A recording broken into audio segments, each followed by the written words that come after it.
I'm Grant Marshall. Welcome to the 2020 News Podcast for the week of May 26, 2025, where we look back at the week's stories you need to know. 2020 News. Artificial intelligence. Only the writing is stupid. Let's get to it. Duck and flutter. A bird-brained speedster is back in the penalty pond. A repeat offending duck was caught on camera cranking it across a Canadian road, 7 years to the day after its first feathered felony. The speckled scofflaw waddled past the same speed cam in Waterloo, Ontario, proving this poultry's got a lead foot or webbed wing. Locals are crying foul, but cops just quacked up. Pollywannawacker. Some strange birds caged for conspiring to covertly carry cackling creatures in at the southern border. Half a dozen parrots found stuffed in a man's boots by Border Patrol in San Diego. 4 alive, 2 dead. Some other cuckoo birds caught at another crossing, trying to weasel their way into this country with 16 parrots and some chickens. Black market bootleggers or Jimmy Buffett fans. The poor pimped-out parrots are known to sing. Caddywhack. Some bogey-brained Buttinsky went bonkers big time on a Chicago golf course, speeding his SUV on a fairway like it was a freeway. Like a scat out of hell, this guy. No Tiger Woods. His aberrant auto apparently aimed alarmingly at a senior golfer just trying to hit par on the 5th. The old guy's in intensive care. The mayhem motorist in the slammer. A charge of brandishing a knife now on his rap sheet, too. Shaken hackers wondering what kind of driving range the lowlife Leadfoot thought he was on. Unhappy ending. In Edison, New Jersey, a spa boss was nabbed after authorities uncovered a colossal cache. $600,000 stuffed inside a giant teddy bear. The year-long sting also seized a Tesla, luxury watches, and led to multiple arrests. Looks like this bear hug was more of a squeeze play, from cuddly to criminal. Talk about a stuffed scandal. Toilet tunnel terror. In New Orleans, 10 inmates tunneled through a toilet, tore through a wall, and traversed the interstate, leaving taunting graffiti. Too easy LOL. 3 are back behind bars, 7 remain at large. Authorities suspect inside help. From porcelain to peril, this escape stinks of scandal. Ballpark belt brawl. At Pittsburgh's PNC Park, a Pirates game day employee turned vigilante, whipping off his belt and lashing a fan after a fiery fracas. The clash ignited when the fan allegedly harassed a female concession worker and spat on the employee. The Pirates promptly suspended the staffer, calling his conduct entirely unacceptable. From peanuts to punches, this ballpark brouhaha had more hits off the field than on it.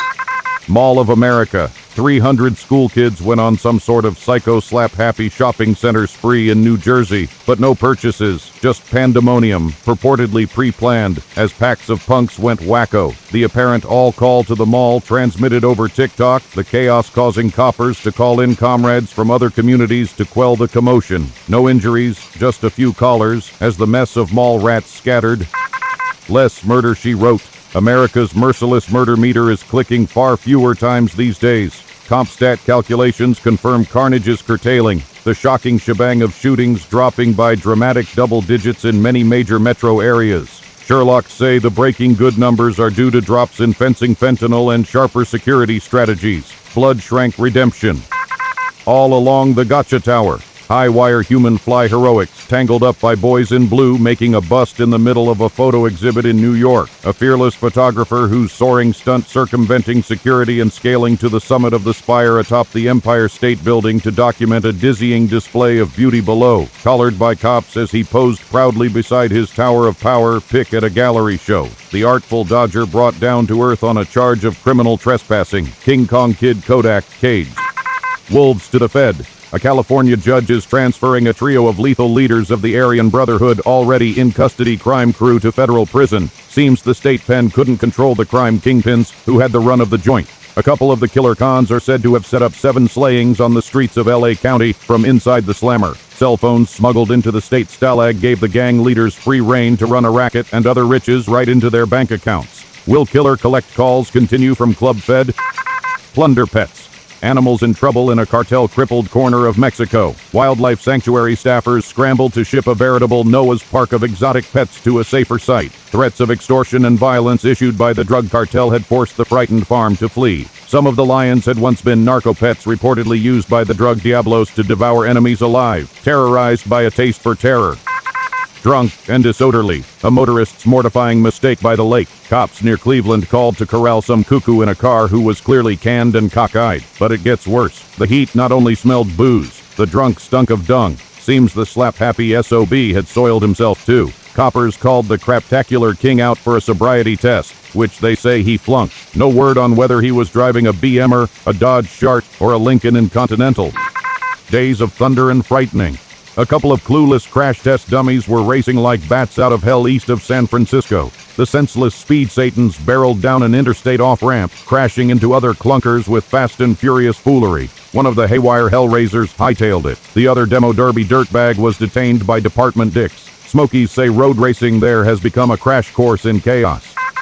Truth, justice, and the American hey now.